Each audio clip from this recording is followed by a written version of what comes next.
안녕하세요. 우리집 건강노트입니다. 연일 35도를 넘나드는 폭염이 계속되고 있죠? 이런 더위 속에서 가장 중요한 건 바로 수분 보충입니다. 그런데 많은 분들이 물만 많이 마시면 되는 거 아닌가? 라고 생각하시는데요.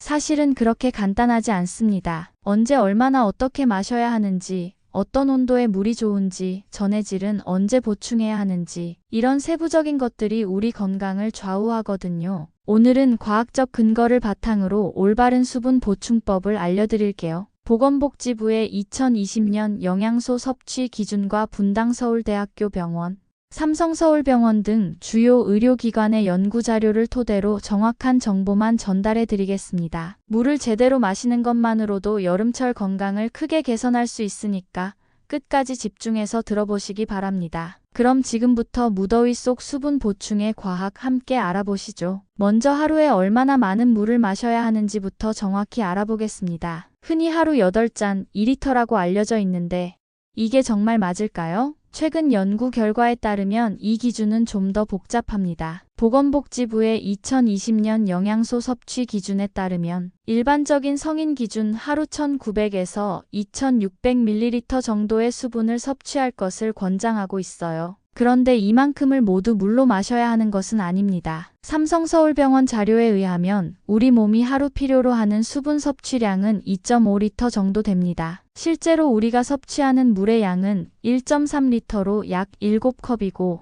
식품 속 함유된 물로 섭취하는 건 1리터 정도입니다. 더 정확한 계산법이 있어요. 분당 서울대학교 병원에서는 몸무게 곱하기 0.03을 계산한 수치가 자신에게 맞는 물 섭취량이라고 제시했습니다. 예를 들어 체중이 60kg인 사람은 1.8리터, 70kg인 사람은 2.1리터가 적정량인 거죠. 국제적인 연구기관에서는 건강한 성인의 경우 체중 1kg당 약 35ml의 물이 필요하다고 말하고 있습니다. 즉, 체중이 50kg, 60kg, 70kg, 80kg인 경우 요구되는 수분량은 각각 1.7리터, 2.1리터, 2.4리터, 2.8리터가 되는 거예요. 하지만 최근 연구에서는 더 흥미로운 결과가 나왔습니다. 하루 8잔은 너무 많다는 연구도 있어요. 음식물 섭취를 통해 체내에서 필요한 수분량의 50% 정도를 채울 수 있다고 하며 하루 물 섭취 권장량은 기존의 권장량보다 적은 1.5에서 1.8리터가 가장 적당하다는 주장도 나왔습니다. 결론적으로 개인의 체중, 활동량, 건강 상태에 따라 차이가 있지만 대략 1.5에서 2.5리터 정도가 적정선이라고 볼 수 있어요. 이제 언제 마셔야 하는지 알아보겠습니다. 타이밍이 정말 중요해요. 아침에 일어나면 1에서 2컵의 물을 마시는 것이 좋습니다. 잠을 자는 동안 물을 마시지 않기 때문에 우리 몸은 수분 부족 상태로 깨어납니다. 잠에서 깨자마자 물을 마시면 밤사이 부족했던 수분을 즉각적으로 채워 기준선으로 돌아올 수 있어요. 식사 전에 물을 마시면 포만감을 주어 식욕이 줄고 자연스럽게 과식을 예방할 수 있어요. 하지만 식사 중이나 식사 직후에 너무 많은 양의 물을 섭취하는 것은 소화에 부담을 줘서 바람직하지 않습니다. 삼성서울병원에서는 식사 후 30분 뒤 수분을 섭취하는 것이 소화에는 더 도움이 된다고 권장하고 있어요. 운동할 때의 수분 섭취는 더욱 세밀하게 계획해야 합니다. 운동하기 2시간에서 3시간 전에 체중당 5에서 7ml의 수분을 섭취해야 합니다. 예를 들어 몸무게가 70kg인 사람의 경우 350에서 490ml의 수분을 마셔야 한다는 뜻이에요. 삼성서울병원에서는 운동하기 60에서 90분 전에 300에서 500ml, 즉 1에서 2컵의 수분 섭취를 권장합니다. 15에서 20분 간격으로 150에서 200cc 정도씩 물을 규칙적으로 마시는 것이 좋습니다. 갈증이 난다고 한꺼번에 많이 마시게 되면 위에 부담을 주기 때문에 좋지 않아요. 일반적으로 자신의 몸무게 감소분보다 1.5배 정도의 수분을 섭취하는 것을 권장합니다. 예를 들어 운동 후 자신의 체중이 평소보다 1kg 정도 감소되었다면 1.5리터의 수분을 섭취하는 거예요. 잠들기 전에 너무 많은 물을 마실 경우 화장실에 가고 싶은 느낌 때문에 수면에 방해가 될 수 있으니 잠자기 1시간 전에는 적당한 양의 물을 마시는 것이 좋습니다. 이제 어떻게 마셔야 하는지 알아보겠습니다. 한 번 마실 때 200ml 정도의 양을 마시고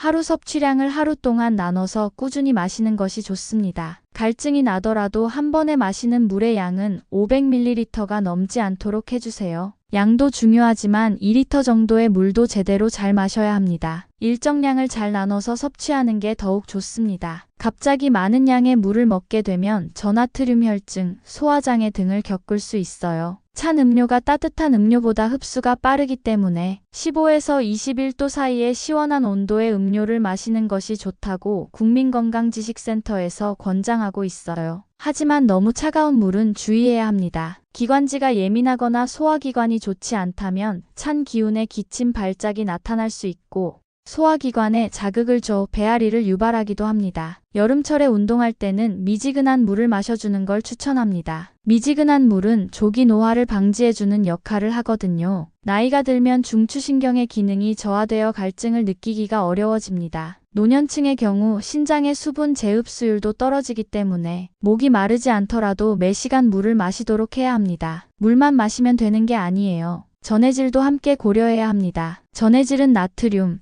칼륨, 칼슘, 마그네슘 등의 무기질을 말해요. 혈액 내에서 순환하며 근육 수축, 신경활동, 에너지 대사에서의 보조인자, 효소의 활성화 등 생리적으로 수많은 역할을 합니다. 나트륨은 체액 균형을 조절하고 신경기능 및 근육 수축 조절을 돕습니다. 칼륨은 심장, 신경, 근육 기능에 중요한 역할을 하며 영양소를 세포 안으로 운반하고 노폐물 배출을 촉진시켜 신진대사를 원활하게 유지하는 데 도움을 줍니다. 체내 전해질이 부족하면 어떤 증상이 나타날까요? 근육의 수축과 이완을 돕는 역할을 하는 나트륨과 칼륨이 부족해지면 근육이 힘을 잘 내지 못합니다. 혈액량과 혈압 유지에 중요한 역할을 하는 나트륨 수치가 낮아지면 뇌로 가는 혈류가 일시적으로 줄면서 두통과 어지럼증이 나타날 수도 있어요. 평소 전해질 균형은 정교하게 조절되고 있으며 적절한 전해질 섭취는 건강한 식단으로도 가능해요. 그러나 땀이 과도하게 나거나 구토, 설사 등 수분이 손실되는 상황에서는 상당량의 전해질도 함께 손실됩니다. 이때 전해질이 함유된 이온 음료를 마셔주면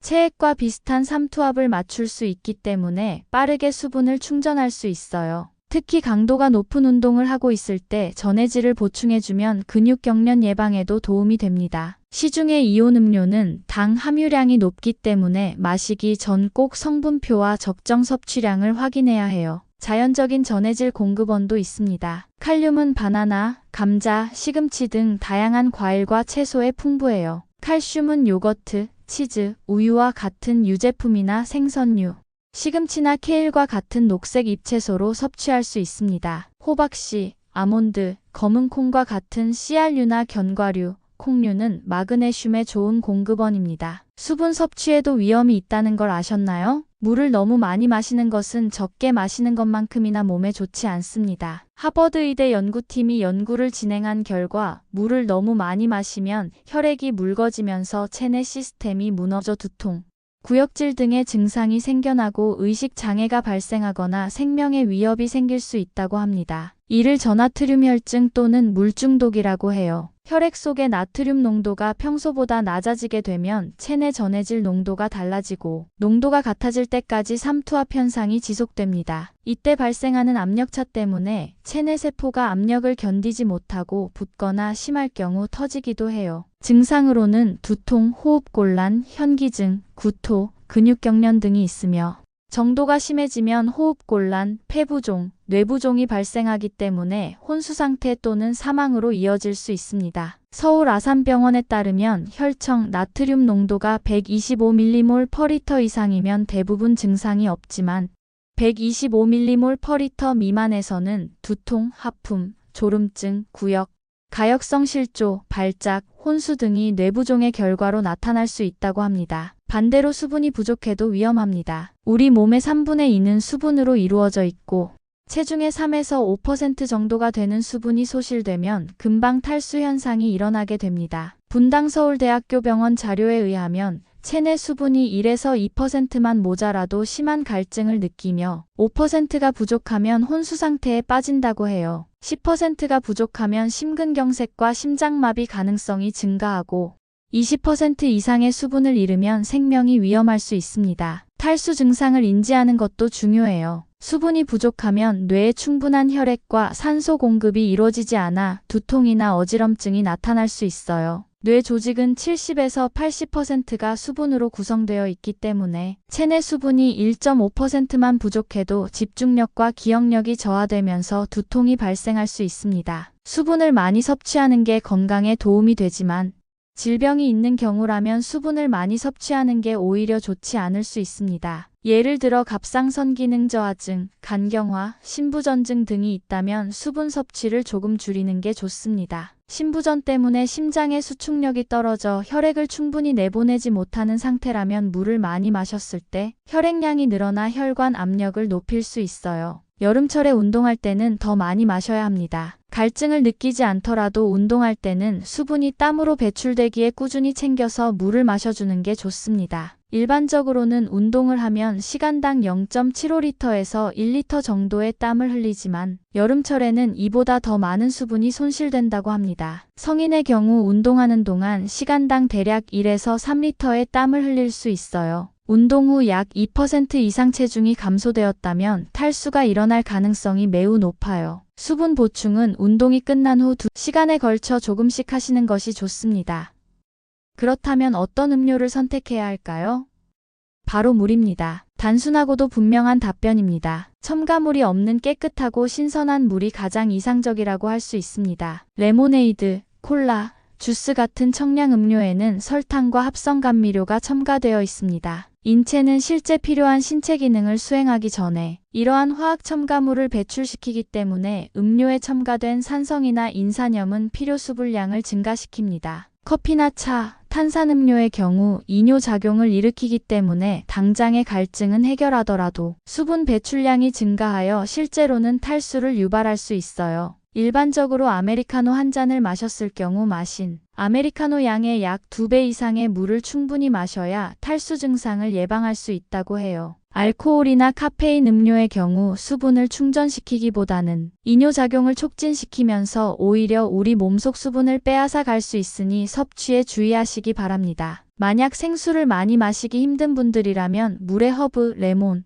오이 등을 넣어 비릿한 맛을 없애고 조금 더 상큼하게 즐기시는 것도 한 가지 방법입니다. 또한 과일이나 채소, 기타 음식물을 통해서도 어느 정도는 수분 섭취가 가능합니다. 특히 여름철에 나는 제철 과일 및 채소는 수분 함량이 매우 높은 편입니다. 수박, 당근, 오이, 토마토, 샐러리 등을 들 수 있어요. 물 마시는 습관을 들이기 어렵다면 스마트폰 앱의 도움을 받아보세요. 하루에 마실 물의 목표를 설정하고 섭취량을 기록할 수 있는 물 트래커 기능을 활용하는 것이 도움이 됩니다. 아침에 일어나서 물 한 잔, 식사 30분 후에 물 한 잔, 운동 전후에 물 보충.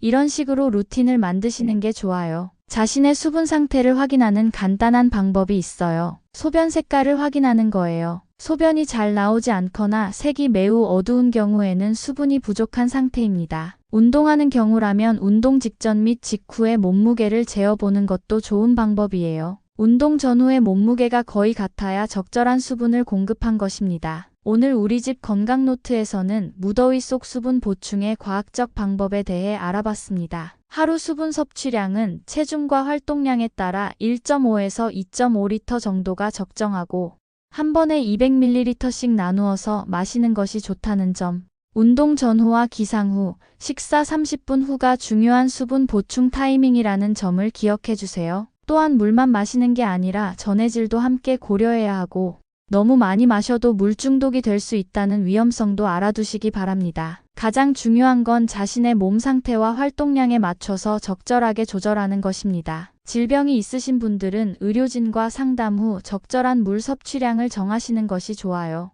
오늘 내용이 도움이 되셨다면 좋아요 버튼 꾹 눌러주시고 구독과 알림 설정도 부탁드립니다. 여러분의 관심이 더 좋은 건강 정보를 만드는 원동력이 됩니다. 다음 시간에는 여름철 운동 시 안전 가이드와 열사병 예방법에 대해 알아보겠습니다. 무더위 속에서도 안전하게 운동할 수 있는 시간대, 강도 조절법, 그리고 위험 신호를 놓치지 않는 방법들을 준비해 드릴게요. 혹시 오늘 소개한 수분 보충법을 실천해 보시고 효과를 느끼신 분이 계시거나 개인적인 수분 관리 노하우가 있으시면 댓글로 공유해 주세요. 다른 분들에게도 큰 도움이 될 거예요. 무더위 속에서도 건강한 하루 보내시고 지금까지 우리 집 건강 노트였습니다. 감사합니다.